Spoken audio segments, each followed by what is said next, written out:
Right now, your brain is running a survival program written 50,000 years ago. It's optimized for one thing, keeping you alive with minimum energy expenditure, not making you successful, not making you happy, just keeping you breathing while burning the least calories possible. That's why when you set your alarm for 5 a.m., your brain manufactures every reason to hit snooze. That's why when you open your laptop to work, suddenly you need coffee, bathroom breaks, one more scroll through social media. Your brain isn't broken. It's doing exactly what it was designed to do, conserve energy. But here's what changes everything. You can rewrite the code. Your brain operates on something neuroscientists call predictive processing. It's constantly running simulations of the future based on your past. Every morning, before you're even conscious, your brain has already decided what kind of day you're going to have. It's already calculated what you're capable of. And here's the problem. It's calculating based on outdated data. Think about it. If you've spent the last 5 years hitting snooze, your brain has 5 years of evidence that you're a person who hits snooze. If you've spent years quitting when things get hard, your brain has built an entire identity around being someone who quits. It's not judging you. It's just pattern recognition. Your brain creates what researchers call a mental model of who you are, and then it defends that model viciously. Because changing your identity requires enormous energy. Your brain would rather keep you miserable and consistent than happy and unpredictable. Here's the twist. Your brain can't tell the difference between a pattern you've repeated for 5 years and a pattern you've repeated for 5 days. If you can hold a new behavior long enough, your brain starts treating it as the default, not the exception. The rule. There was a version of me at 297 pounds who believed he was trying his hardest. I worked for a pest control company, sprayed for cockroaches, made barely enough to survive, and I genuinely thought I was at my ceiling.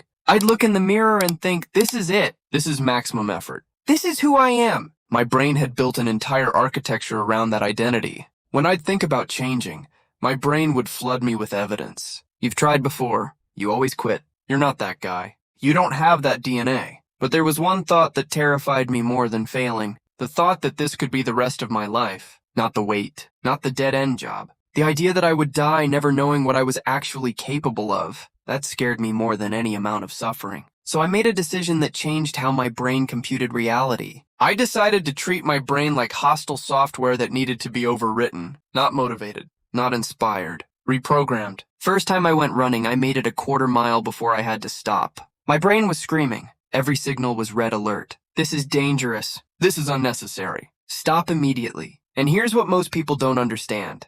Those signals aren't real emergency warnings. They're predictions based on your past. Your brain is saying, based on who you've been, this is where you quit.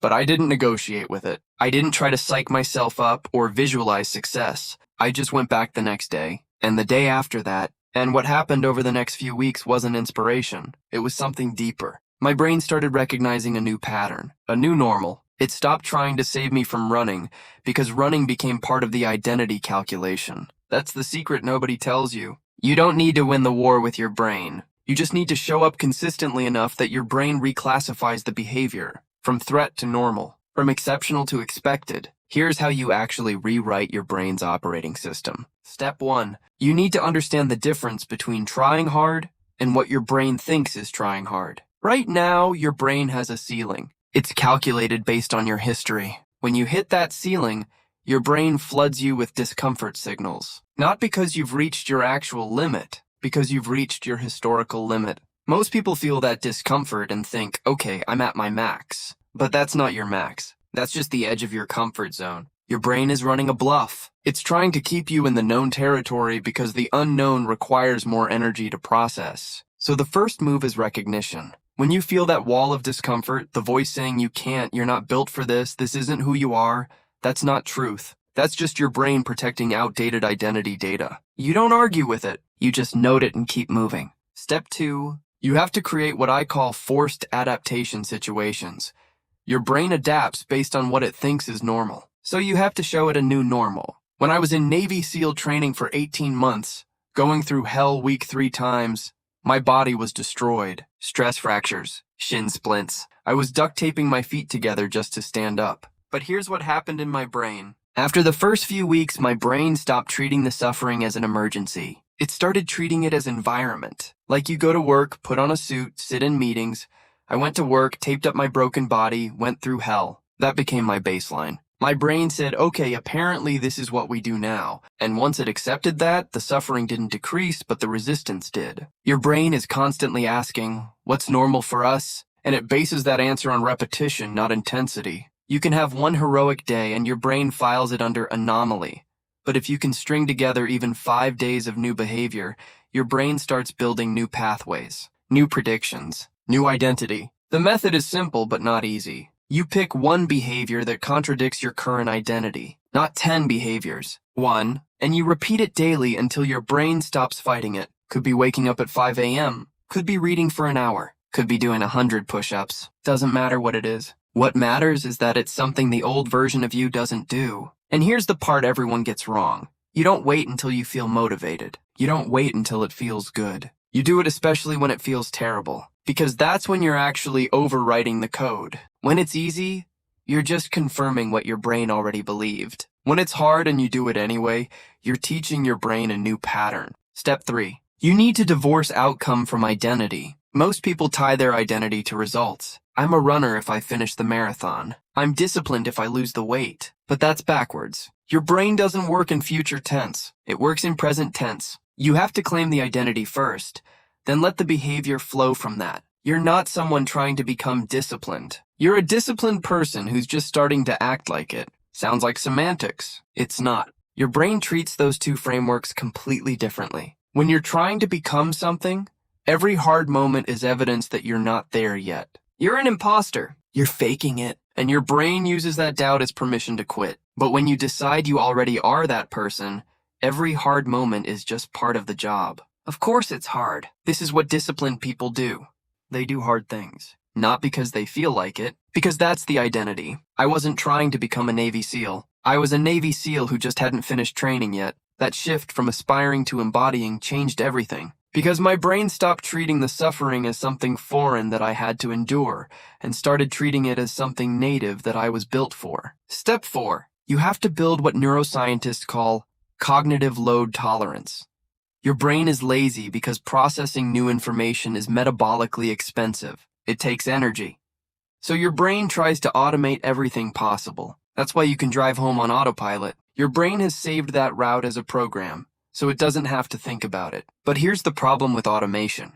It makes you rigid. When everything is automatic, change becomes almost impossible. Your brain has optimized for repetition, not adaptation. So you have to deliberately introduce cognitive load. Put yourself in situations where your brain can't run on autopilot. Learn a new skill. Take a different route to work. Do tasks in a different order. Sounds trivial. It's not. Every time you force your brain to process novelty, you're building the capacity to handle discomfort. You're expanding the window of what feels normal. People ask me how I ran on broken legs, how I stayed in hell week after hell week. The answer isn't pain tolerance. It's cognitive flexibility. I'd trained my brain to treat discomfort as information, not threat. When my feet were broken, my brain wasn't screaming emergency. It was just noting, okay, this is the current condition. What's the move? That shift from reactive to analytical, that's cognitive load tolerance. And you build it by consistently putting yourself in situations where your brain has to work, not coast. Step 5. You need to create an environment that makes the new behavior inevitable. Your willpower is limited. Motivation is a feeling, and feelings are weather. They change hourly. You can't rely on either. What you can rely on is environment. I removed every exit. When I was going through training, I didn't keep a backup plan. I didn't tell myself I'd try my best and see what happens. I burned every bridge back to my old life. Because I knew my brain. I knew that if there was an easy way out, on the day I was broken and exhausted, my brain would take it. So I designed my life with only one path forward. Most people keep escape routes open. They tell themselves they're being smart, being balanced. But your brain reads escape routes as permission. You don't have to fully commit because you can always go back. And that half commitment is why most people never transform. You need to set up your life so that the new behavior is easier than the old behavior. Put your running shoes next to your bed. Delete social media apps. Tell people publicly what you're doing so backing out has social cost. Make the friction so high on your old patterns and so low on your new patterns that your brain defaults to the new ones. This isn't about discipline. It's about design. You're not trying to be stronger than your brain. You're trying to be smarter. Use your brain's laziness against itself. Make the path of least resistance the path you want to take. Now here's what nobody tells you about this process. It's going to be miserable at first, not kind of hard. Miserable. Your brain is going to fight you with everything it has. It's going to manufacture reasons why this new behavior is dangerous, unnecessary, impossible. It's going to remind you of every past failure. It's going to make you feel like an imposter. That's not a sign you're doing it wrong. That's a sign you're doing it right. That's the sound of your old identity dying. And anything dying fights for survival. The people who transform aren't the ones who avoid that fight. They're the ones who expect it, who understand that resistance is part of the process, not a problem with the process. When I was 300 pounds, I thought resistance meant I wasn't cut out for change. Now I know resistance means I'm at the edge of my current identity, about to step into a new one. Same sensation, completely different meaning. You have to reframe the pain, not as evidence that you should stop,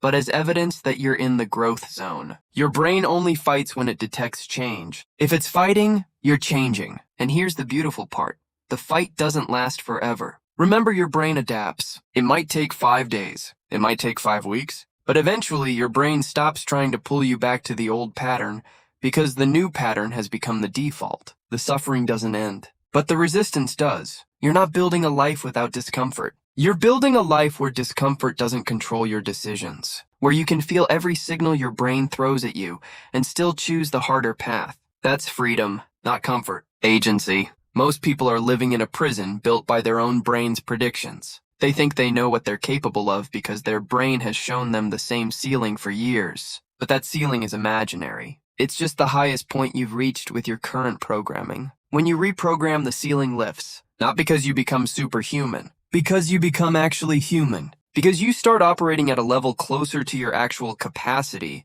instead of your predicted capacity. I was 297 pounds thinking I was trying hard. A few years later, I was 190 pounds graduating SEAL training. Same brain, same body, completely different operating system. That's what's available to you. Not inspiration, not motivation, transformation, real permanent identity level change. But you have to be willing to treat your brain like what it is. A tool that needs to be programmed, not a master that needs to be obeyed. Here's your move. Pick one behavior, just one. Something that the person you want to become does daily, and commit to it for the next 7 days. Not when you feel like it. Daily. No exceptions. No negotiations. Don't tell yourself you'll try. Tell yourself you're going to do it. And more importantly, tell someone else. Comment below what behavior you're committing to. Make it public. Let the social cost of backing out work in your favor. Because in 7 days, your brain will have started building new pathways, new predictions, new identity. You won't be transformed, but you'll be transformed enough to keep going. And that's all transformation is, keeping going after your brain tells you to stop. You've been operating on outdated code your entire life. Code written by a version of you that didn't know what you know now, that didn't want what you want now. It's time to update the system. Your brain is the most powerful weapon you have, but only if you're the one controlling it. Stop letting your past program your future. Rewrite the code.